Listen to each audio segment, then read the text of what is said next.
저는 오늘 이 시간에 함께 하시는 하나님이라는 제목으로 하나님의 말씀을 함께 전하고자 합니다. 요즘 한국 축구가 난리입니다. 제가 전문가적인 식견을 가지고 있지는 않지만 축구에 대한 관심을 가지고 볼 때에도 지금 한국 축구가 역대 어떤 선수들보다도 가장 실력이 뛰어난 선수들을 보유하고 있고, 또 이번 월드컵에서 우리가 속해 있는 조가 가장 약한 나라들과의 경기가 이렇게 잡혀 있기 때문에 다들 기대를 많이 했어요. 좋은 성적을 내서 32강에 올라갈 수 있다라고 다 기대를 했는데, 우리 기대와는 반대로 가장 안 좋은 결과가 나오게 됐습니다. 사람들은 이게 다 감독 한 사람이 잘못을 해서, 홍명보 감독이라는 분이 잘못을 해서 전술도 없고 실력도 없고 준비도 제대로 못한 감독이 우리 대한민국 대표팀을 맡아서 이런 안 좋은 결과를 만들어냈다라고 다들 인터넷에서 지금 난리가 났습니다. 근데 가장 억울한 사람은 그 현장에서 뛰고 있는 선수들일 거예요. 특별히 손흥민 선수는 세계적으로 스타 플레이어인데 마지막 세 번째 경기에 전반전은 아예 뛰지도 못하게 벤치에 앉혀놨습니다, 감독이. 그러니까 그 선수의 입장에서 얼마나 억울할 거예요. 지금 네 번째 월드컵이고 마지막 월드컵 경기예요. 이번에 뛰지 못하면 어쩌면 다음에 영원히 월드컵을 뛸 수 있는 기회가 주어지지 않을 수도 있는데, 세계적으로 가장 뛰어난 그 스타 플레이어를 초반부터 벤치에다가 앉혀놓고 시작을 했습니다. 굉장히 억울할 거예요, 아마. 선수들이 굉장히 다 억울할 것입니다. 성경에도 억울한 사람의 이야기가 나옵니다. 누가복음 12장에 보면은 한 부자가 나와요. 일평생 열심히 일해서 결혼도 잘했고 아이들도 잘 키워놨고, 그 다음에 그 성경 그 옛날 그 시대에 곡간을 크게 많이 줘가지고 거기에 먹을 것 금은발을 다 잔뜩 싸다 놨습니다. 그걸 보면서 흐뭇해하면서, 야, 그래, 내가 저렇게 많이 쌓아놨으니까 이제 내가 남은 평생을 아주 편안하게 행복하게 살 수 있겠구나, 그런 마음을 하면서 가지고 밤에 잠을 자는데 하나님이 그 밤에 그 사람의 영혼을 도로 찾아가셨어요. 그러면 그 사람이 평생 재물을 모으려고 노력하고 애쓰고 수고했던 그 모든 것이 다 그날 저녁에 하루아침에 다 아무 쓸모가 없게 되버린 것입니다. 그리고 하나님이 이렇게 말씀을 하시죠. 누가복음 12장 20절 21절에 또 내가 내 영혼에게 이르되 영혼아 여러 해 쓸 물건을 많이 쌓아뒀으니 평안히 쉬고 먹고 마시고 즐거워하자 하리라 하되, 하나님은 이르시되 어리석은 자여 오늘 밤에 내 영혼을 도로 찾으리니 그러면 내 준비한 것이 누구의 것이 되겠느냐 하셨으니 라고 말씀하고 있습니다. 이 사람이 얼마나 억울할 거예요. 일평생 먹을 것 제대로 먹지도 않고 잠도 제대로 못 자고 놀 것 제대로 놀지도 못하고 쉴 것 제대로 쉬지도 못하고 그 재물이 모은 데만 일생을 다 바쳤는데 하루아침에 하나님이 불러가시니까 그 모았던 모든 것들이 다 소용이 없게 된 것입니다. 보세요. 세상에 있는 모든 것들을 다 가지고 있어도 하나님이 없으면 결국은 망하는 인생이 되지만, 다른 거 다 없어도 하나님이 함께 하시면은 모든 것을 다 가진 행복한 사람이 될 수가 있는 것입니다. 오늘 성경 본문에 보세요. 5절 6절에 보면 돈을 사랑하지 말고 있는 바를 족한 줄로 알아라. 그것이 많이 있든지 적게 있든지 그게 우리의 행복을 결정하는 게 아니라는 거예요. 그리고 말씀하시기를, 그가 친히 말씀하시기를 내가 결코 너희를 버리지 아니하고 너희를 떠나지 아니하리라 하셨느니라. 하나님이 함께 해주신다는 거예요. 근데 사람들은 거꾸로 생각합니다. 돈을 많이 가지면 하나님을 믿어도 잘 믿을 수 있겠죠. 아니요, 반대예요. 돈이 없어도 하나님을 잘 믿으면 하나님이 우리의 남은 인생을 책임을 져 주십니다. 그런 믿음을 갖고 살아야 될 줄로 믿습니다. 우리 예수 믿는 성도들은 항상 하나님이 함께 계시기 때문에 돈이 없다고 절망하거나 낙심하지 말아야 합니다. 하나님이 함께 하시면 조금도 부족함이 없는 삶을 살 수가 있기 때문입니다. 이스라엘 백성들이 광야에서 40년 동안 방랑하는 삶을 살았습니다.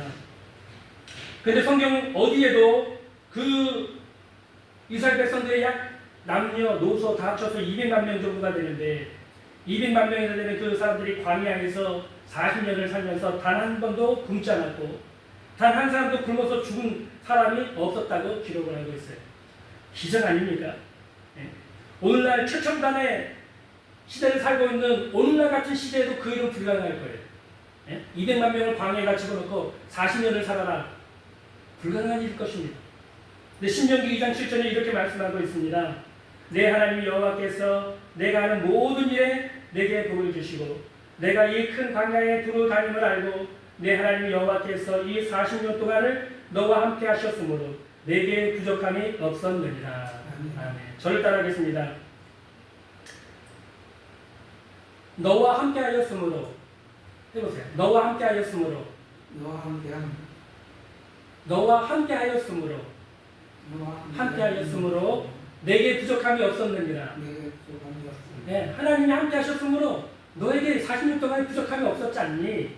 그런 말씀을 하고 계신 거예요. 하나님이 함께 하시는 것이 우리의 복입니다.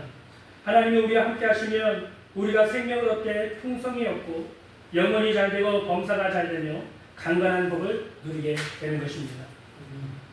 성경에 보면 첫사람 아담은 에덴 동산에 있어서 늘 하나님과 함께 동행하는 복된 삶을 살았습니다. 하나님이 다 예비해 놓으셨어요. 아담은 하나님이 예비해 놓으신 그 아름다운 동산에 가서 먹고 마시고 편하게 쉬면서 날마다 하나님과 동행하는 복된 삶을 살기만 하면 됐었습니다. 근데 아담이 뱀의 유혹을 받고 선악과를 따먹고 실패하자 하나님도 잃어버리고 축복도 잃어버리고 에덴 동산에서 쫓겨나게 됐습니다. 하나님이 땅을 저주해서 이제 땅은 가시와 엉겅퀴가 나고 아담은 그 저주받은 땅을 열심히 땀을 흘려서 일궈도 간신히 먹고 입에 풀칠하면서 사는 그런 저주받은 인생이 되고 말았습니다. 창세기 3장 23절 24절을 보면 여호와 하나님이 에덴 동산에서 그를 내보내어 그의 근원이 된 땅을 갈게 하시니라. 이같이 하나님이 그 사람을 쫓아내시고 에덴 동산 동쪽에 그룹들과 두루도는 불칼을 두어 생명나무의 길을 지키게 하시니라 라고 말씀해주셨어요. 하나님이 쫓아냈어요. 그러면 한번 생각해 보십시오. 우리 부모님도 애들이 말을 안 들어가지고 어릴 때 말을 안 듣고 부모님이 얘기해도 순종을 안 하고 그러면 저 같은 경우에도 어릴 때 저희 형님하고 겨울에 불장난을 한 적이 있어요. 예, 저희 어머님이 수요일 저녁 되면은 아버님하고 같이 저녁 예배를 가셨거든요. 그럼 형하고 같이 텔레비를 보고 있다가 겨울이었는데 장난을 하겠다고 성령, 옛날에 성냥개비 있잖아요. 팔각형으로 된 성냥개. 그걸 갖고 집에서 불장난을 거예요. 성냥을 켰다가 누가 더 오래 불타게 하나 이렇게 하다가 안 뜨고 와가지고 떨어뜨리면 이 텔레비 뒤쪽으로 성냥이 떨어지고 또 다시 하자고 하고 또 불 켜가지고 누가 더 오래 붙으냐 하고 몇 번을 했더니 그 텔레비 뒤에 불이 붙어버린 거예요. 불이 붙어가지고 벽에 연기가 올라오면서 불이 샥 올라오는데 저희 형하고 저는 깜짝 놀래가지고 어쩔 줄 몰라가지고 불이 불불불 떨고 있었는데 그 옆집에 있는 주인 아줌마가 냄새를 맡고는 불이야! 하고 소리 지르더니 대야에다 물을 담아갖고 와가지고 불난 데다가 확 떼져가지고 불을 다 꺼주셨어요. 간신히 불이 꺼졌습니다. 근데 불은 꺼져가지고 다행인데 문제는 이제 어머니 아버지가 오시면 이제 우리는 죽을 판이라 불장난 하다가 걸렸으니까 왜 걸려? 수요 예배 딱 드리고 오시고 보니까 안방에 물난리가 났거든요. 그리고 벽은 다 새까맣게 타가지고 굴려가지고 난리가 나고 그 주인 아줌마하고 얘기를 하더니 불장난 해가지고 그렇게 됐다고 하니까 그날 저녁에 저희 형하고 저하고 팬츠만 입고 쫓겨났어요. 쫓겨나가지고 한 2시간을 밖에서 벌벌벌벌 떨다가 집에 들어온 경험이 있습니다. 이처럼 자식들도 부모의 말을 안 듣고 불순종하고 잘못을 하면 쫓아낼 때가 있잖아요. 그죠? 아담도 그렇게 쫓겨난 것입니다. 그 문제는 쫓겨났다가 회개하고 돌아오면 되는데 문제는 아담이 회개하고 하나님께로 돌아오지 않았습니다. 아담뿐만 아니라 아담의 모든 후손들이 하나님께로 돌아가지 않고 반역한 모습 그대로 하나님께 범죄한 모습 그대로 이 세상을 살게 되었습니다. 근데 이 세상은 하나님이 이미 저주하셨어요. 그러니까 이 땅에는 죄와 저주가 있고 가난과 질병이 있고 사망이 있는 땅이에요. 그 속에서 사람들이 살면서 많은 문제 속에서 힘들고 어렵게 살아가게 된 것이죠.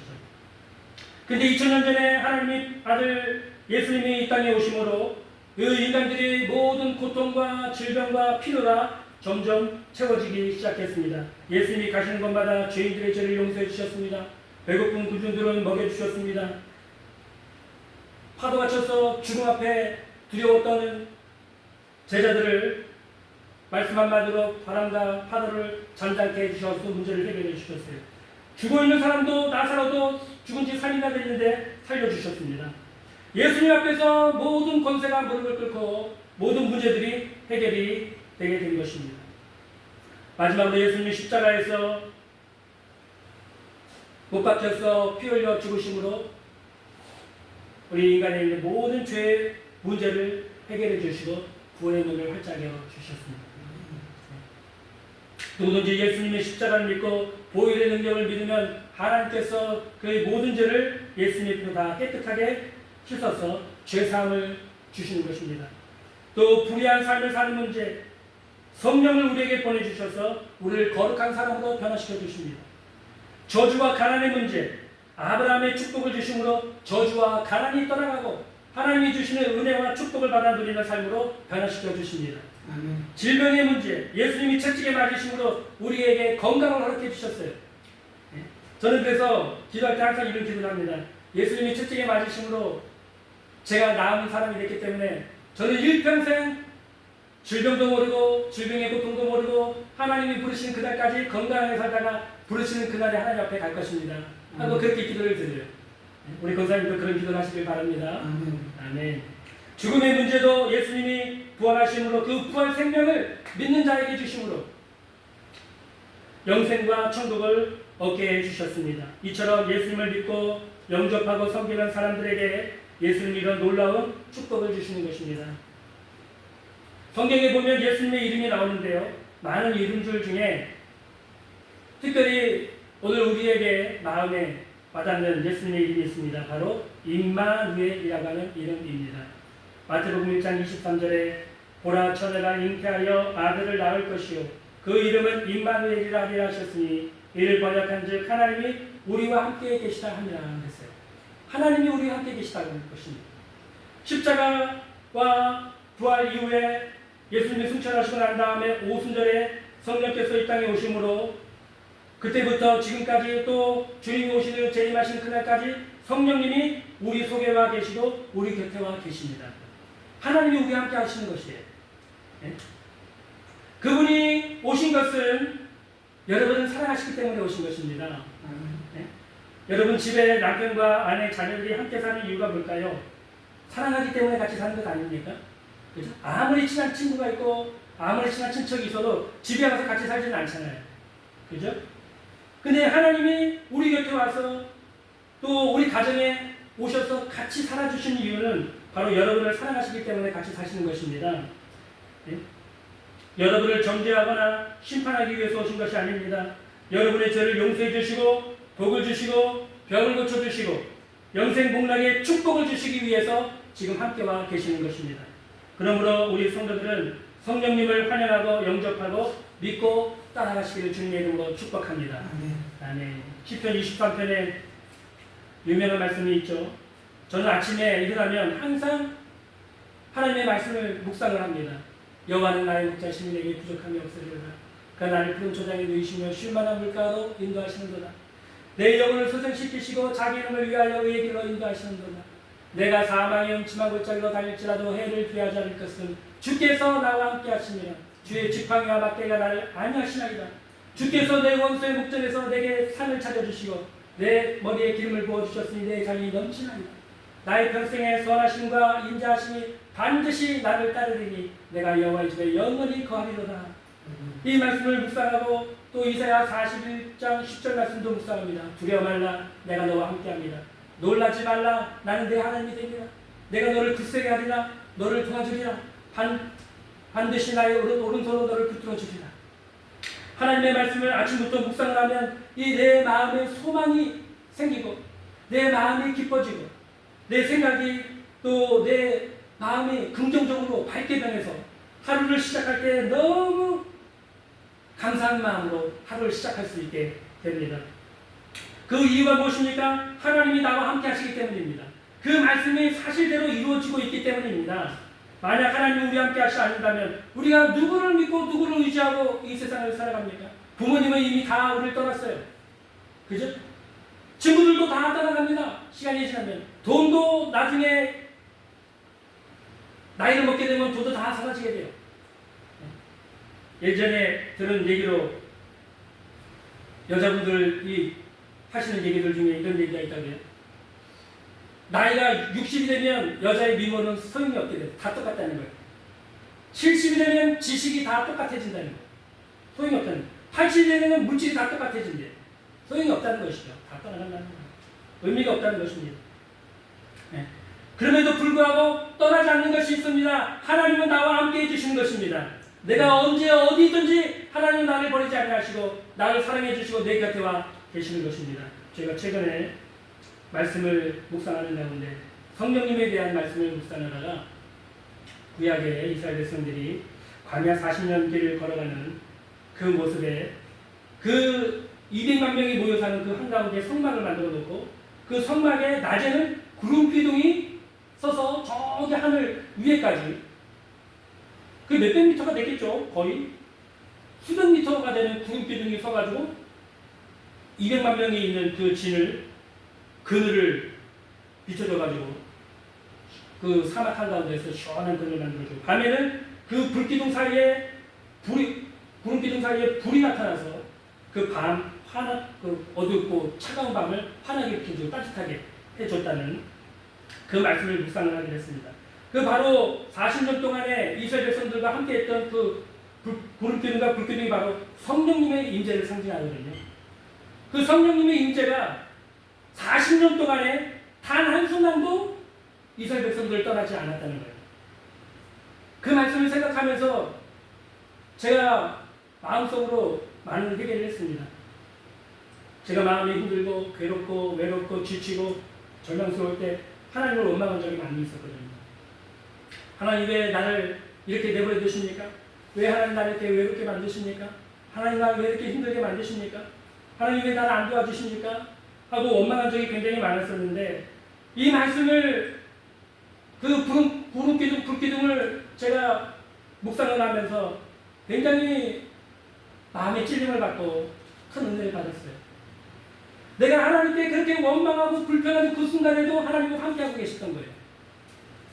내가 눈물을 흘리고 외로워서 혼자 있을 때에도 하나님은 그곳에 나와 함께 해주고 계셨던 것입니다.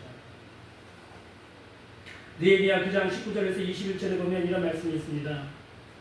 주께서는 그의 크신 공열로 그들을 광야에 버리지 아니하시고 낮에는 구름 기둥이 그들에게서 떠나지 아니하고 길을 인도하며 밤에는 불기둥이 그들의 갈 길을 비추게 하셨사오며 또 주의 선한 영을 주사 그들을 가르치시며 주의 만나가 그들의 입에서 끊이지 않게 하시고 그들의 목마름을 인하여 그들에게 물을 주어 40년 동안 들에서 기르시되 부족함이 없게 하심으로 그 옷이 헤어지지 아니하고 발이 부르트지 아니하였습니다. 라고 하는 말씀이에요. 40년 동안에 이스라엘 백성들이 하나님을 얼마나 원망하고 시험하고 불평을 했습니까? 물이 없다고 하나님께 원망하고 그 가는 길이 험하고 힘들다고 불평을 하고 고기를 달라고 하나님께 불평을 하고 우리에게 밭과 나무와 집을 달라고 불평을 하고 원망을 하고 그때도 하나님이 그들을 떠나지 않으셨다는 거예요. 버리지 않으셨다는 거예요. 그 말씀이 로마서 8장 38절 39절에 바울은 이렇게 고백을 합니다. 내가 확신하노니 사망이나 생명이나 천사들이나 권세자들이나 현재일이나 장래일이나 능력이나 높음이나 기쁨이나 다른 어떤 피조물이라도 우리를 우리 주 그리스도 예수 안에 있는 하나님의 사랑에서 끊을 수 없었다. 할렐루야. 하나님의 사랑은 영원한 사랑으로 우리를 사랑해 주시기 때문에 우리 사랑하고 같지가 않습니다. 우리 사람은 마음이 변하면 떠나기도 하고 또 좋으면 같이 붙어있기도 하고 이혼도 하고 결혼도 하고 다 그렇게 살지만 하나님은 한 번 사랑하시는 대상은 영원히 사랑해 주시는 거예요. 우리 성도들 한 번 사랑하시면 영원히 사랑해 주신 줄로 믿습니다. 떠나지 않으세요. 혼자 두지 않으세요. 여러분 혼자가 아닙니다. 구하가 아닙니다. 여러분이 힘들고 외롭고 혼자서 눈물을 흘리고 혼자서 훌쩍훌쩍하고 계셨어도 그곳에 하나님이 함께하고 계시는 것입니다. 저는 하나님이 함께 하시는 그 하나님의 은혜를 생각할 때마다 항상 마음의 기쁨과 평안을 누리고 지금 이 지하교회에서 개척해서 10년 넘게 하고 있지만 그럼에도 불구하고 제 마음속에 근심과 걱정이 없는 이유는 하나님이 저와 함께 하시고 또 우리 한범석 권사님과 함께하고 계심을 믿기 때문입니다. 하나님이 떠나가시는 분이 아니에요. 하나님은 항상 함께해 주시고 도와주시는 분이십니다. 그 하나님의 은혜가 날마다 체험되어지고 간증할 수 있는 우리 권사님 되시기를 주님의 이름으로 축복합니다.